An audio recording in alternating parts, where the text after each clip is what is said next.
So I have told you that the cases were not terminated.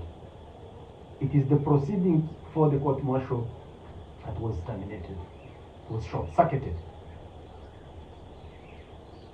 So this means that every person, every civilian who was under trial before the GCM, before the court martials, is now due for trial before the civil courts of competent jurisdiction.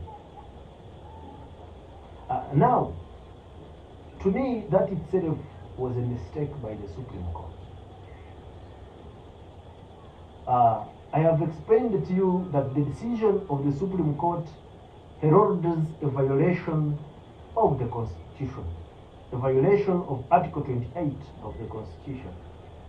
So it means that all people who are directly affected by the judgment have been victims of a violation of human rights. Not mere human rights, by the way, a violation of non-derogable rights.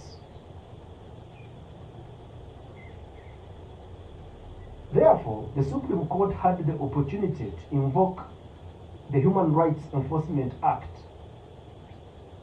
and declare that their subsequent trials, even before the civil courts, are illegal.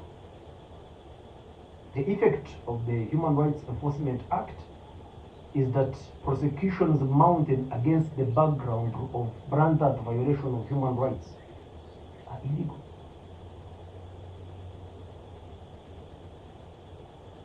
Therefore, having formed the decision that Article 28 was as violated as the court actually projected in its judgment, then any person that had been a victim to that violation should have been insulated against any further prosecution. So to me, the Supreme Court could have done better. It did well, but it could have done better.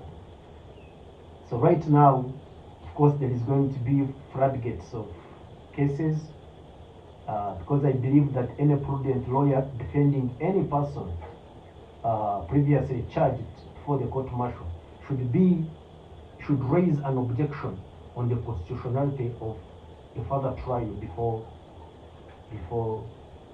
any other court. You should know that the judgment of the Supreme Court does not bar you from raising a legal challenge against the prosecution.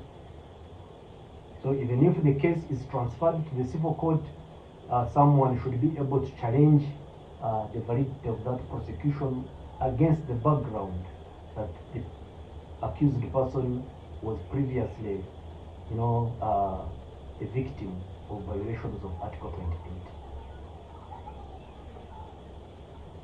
Unfortunately, the jurisdiction to entertain matters regarding Article 28 are the exclusive jurisdiction of the High Court